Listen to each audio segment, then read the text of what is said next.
Okei, ChatGPT Bootcamp luovien alojen ja koulutuksen ammattilaisille. Vähän pitkä nimi, mutta hyvin sisältöä kuvaava. Jos tulit tänne videoon jostain muualta kuin HSKY-sivujen kautta, niin linkki koulutuksen sivuille on tuossa infoboksissa.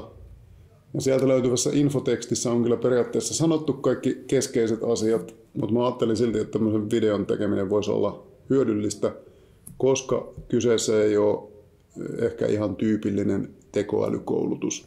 Niin mä avaan tässä muutamia seikkoja tähän koulutukseen liittyen ja sitten vähän niin kuin taustaa, että miksi näin.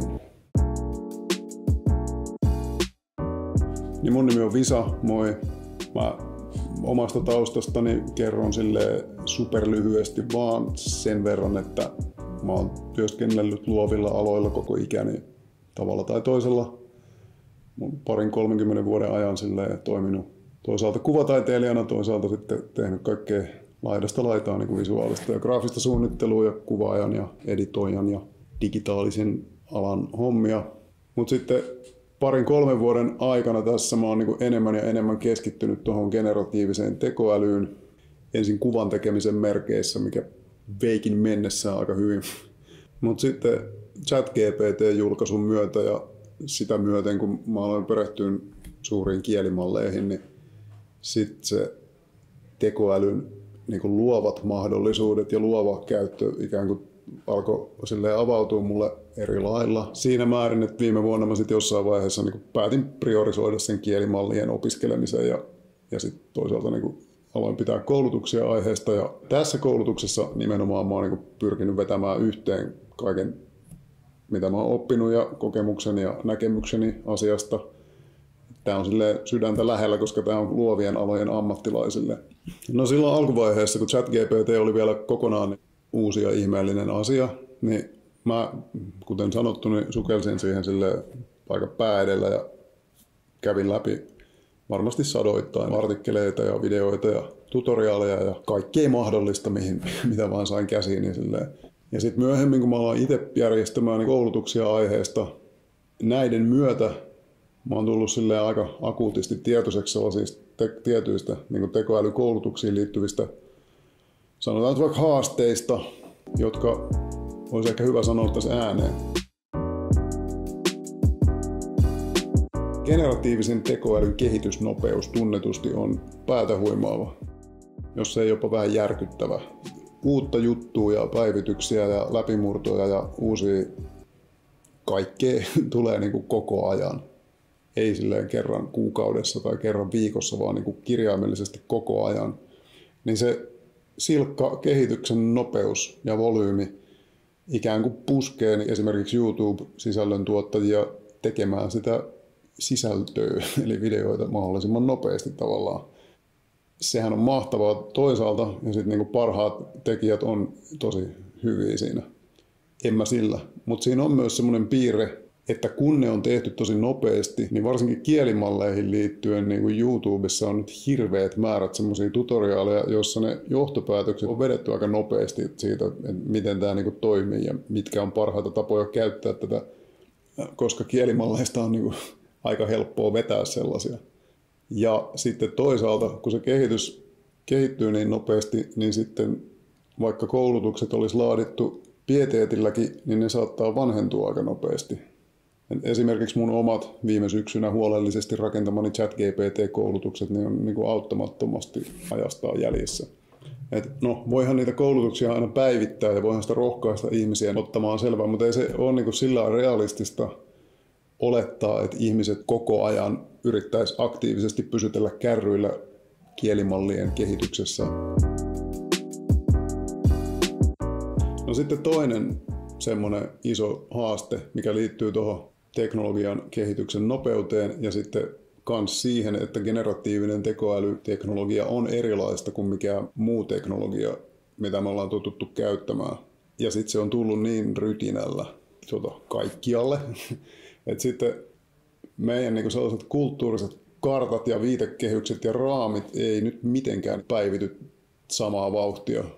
Ja niinpä siinä käy niin, että generatiivisesta tekoälystä usein puhutaan tietokoneiden, ohjelmien, ohjelmistojen ja tämän tyyppisen teknologian kontekstissa. Mutta varsinkin kielimallien kohdalla niin se on niinku käyttäjän näkökulmasta ihan väärä viitekehys tavallaan. Ei niinku kielimalleilla ei ole juurikaan mitään tekemistä meidän perinteisten tietokoneiden kanssa tai sen kanssa, miten ne toimii tai miten niitä käytetään, tai ohjelmointikielien kanssa. Jos ei nyt puhuta siitä, että niitä voi käyttää koodaamiseen, mutta nyt ei puhuta siitä. Se on niinku totta kai ymmärrettävää, että niitä karttoja käytetään mitä on, mutta niillä ei voi navigoida tästä eteenpäin. Niin sen takia, pitkä alustus, mutta sen takia tämä on rakennettu tämä bootcamp-koulutus sillä eri lailla, että tämän niin lähtökohta on semmoinen future-proof ajatus. Tässä pyritään ottamaan se homma haltuun kokonaisvaltaisemmin. Ja sen takia tämä koulutus perustuu niin prinsiippeihin. Että näiden 4 session aikana, joihin tämä koulutus jakautuu, otetaan haltuun noin 6 sellaista perusperiaatetta, jotka kun ne vaiheittain tässä kirkastuu, niin ne auttaa hahmottamaan sen kielimallien käytön luonnetta kokonaan erilaiselta pohjalta, ehkä aika paljon freesimmältä pohjalta uskaltaisin sanoa.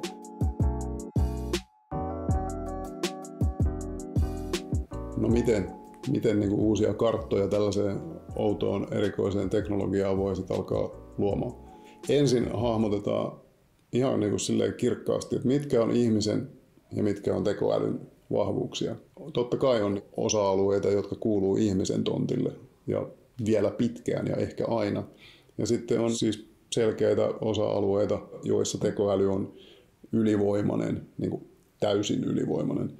Niin sitten tämmöiset vahvuusalueet on järkevää hahmottaa heti alussa, jotta voidaan niin kuin alkaa hahmottaa sitä yhteistyön luonnetta. Ja se on luonteeltaan nimenomaan yhteistyötä, tuommoinen kielimallien fiksu käyttäminen. Mainitsin tuossa 6 prinsiippiä, joista ensimmäinen on se yhteistyö. Ja sitten seuraavat tulee niin sit siinä teorian ja käytännön kautta, jossa kaikissa on semmoinen selkeä käytännön taso, mutta sitten niissä on kaikissa myös syvällisempi taso. Ja mä niin kuin väitän, että pelkästään ne sisäistämällä kielimallien käyttäminen tästä eteenpäin on hallussa. Eikä niin, että puolen vuoden päästä pitäisi olla päivittämässä niitä, vaan ne on niin kuin aika sellaisia pysyviä periaatteita. Ja sitten totta kai tarvitaan myös kourallinen tekniikoita ja tiettyjä taitoja, jotka tulee kaikki vastaan tuossa koulutuksen aikana myös. Mä sanon vielä siitä koulutuksen rakenteesta pari sanaa, vaikka tää on vähän pitkä tää video. 4 etäsessiota viikon välein, josta jokainen kestää 3 kertaa 45 minuuttia, 2-3 tuntia. Ja siinä on semmoinen selkeä jatkumo, että ensin käydään läpi tietenkin perusteet ja ChatGPT:n niin infrastruktuuri ja sen nykytila ja mitä kaikkea siinä nyt nykyään niin on, minkälaisiin kielimalleihin se on käyttöliittymä, mitkä niiden erikoispiirteet on ja silleen. Tokassa sessiossa sitten opitaan, millä erilaisilla tavoilla sitä kielimallia voi ruveta ChatGPT:n avulla räätälöimään omiin tarkoituksiinsa. Ja sitten 3. sessiossa, sitten kun ollaan niin kuin päästy siihen räätälöintiin kiinni, niin sitten aletaan katsoa, että mitä se niin kuin käytännössä on se niiden kanssa toimiminen, minkälaisia workflow-juttuja sen ympärille voi rakentaa, mitä muita applikaatioita ehkä voi hyödyntää. Ja silleen käytännössä esimerkkien kautta pikkuhiljaa se alkaa avautua se kielimallien käyttäminen sinänsä sellaisena niin kuin luovuuden areenana tai luovana prosessina itsessään, joka sitten mahdollistaa niin kuin ChatGPT:n hyödyntämisen osana mitä tahansa oman näköisiä muita luovia prosesseja tai mitä tahansa muita elämän osa-alueita, kun sitä voi käyttää vaikka mihin. Koska se ei tosiaankaan niin kuin ole mikään yksittäinen chatbotti, jolta kysellään kysymyksiä, vaan se on valtava kielimalli, joka on kognitiivisesti erittäin kyvykäs. Ja siitä on mahdollista muotoilla silleen oman mielikuvituksensa rajoissa melkein minkälaisia vaan systeemeitä. 4. eli viimeisessä sessiossa sitten niinku vedetään yhteen, mitä on opittu tietenkin, ja katsotaan myös vähän niinku tulevaisuuteen, että mihin tässä ollaan menossa. Ja sitten jos joku innostuu aiheesta niin paljon, että haluaa niinku jatkaa asian syventymistä, niin mä toki pistän resurssit jakoon silleen, että voin osoittaa tietä syvemmälle kaninkoloon lopuksi. Palaan vielä hetkeksi siihen, että tuossa yhdessä kohtaa oltiin jo hahmottelemassa tekoälyn ja ihmisen vahvuuksia ja sitä yhteistyön muotoa. Niin tässäkin tulee selvästi vastaan sellaisia asioita, joissa tekoäly on selvästi mua parempi opettaja. Niin niissä kohdissa mä delegoin vastuun ChatGPT:lle silleen, että mä oon niin räätälöinyt sellaisia ChatGPT-malleja, jotka toisaalta niin auttaa syventymään omatoimisesti niihin tiettyihin osa-alueisiin, tai jotkut niistä kirjaimellisesti opettaa niitä nimenomaisia asioita. Mutta sitten sen lisäksi tämä kustomoitujen GPT-mallien käyttäminen opetuksen tukena on esimerkki kouluttajille siitä, miten ChatGPT on mahdollista alkaa käyttää koulutuksen tukena ja koulutussuunnittelun tukena silleen luontevasti ja fiksusti. Kiitos pitkähkön videon katsomisesta, ja jos ja kun jaksoit tänne asti, niin sitten tässä on varmaan jotain kiinnostavaa, ja siinä tapauksessa tietysti lämpimästi tervetuloa kurssille. Ei nyt varmaan tarvitse erikseen sanoa, että totta kai niin rohkaisisin kaikkia luovien alojen ammattilaisia liittymään mukaan.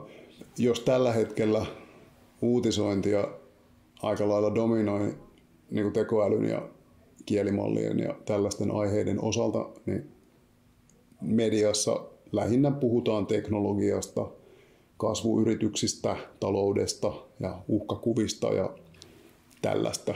Mä kyllä jotenkin niin ounastelisin, että se tulee muuttumaan jossain vaiheessa, ja sitä kohti mä tässä nyt itsekin tietenkin pyrin työskentelemään, että alkaisi nousta näkyviin myös sellaisia narratiiveja, missä nähdään se kielimallien luova potentiaali oikeasti ja se, mitä luoviin prosesseihin orientoituneet ihmiset pystyy saamaan sillä aikaa. Ei mulla kai muuta tässä kohtaa. Toivottavasti nähdään syyskuussa.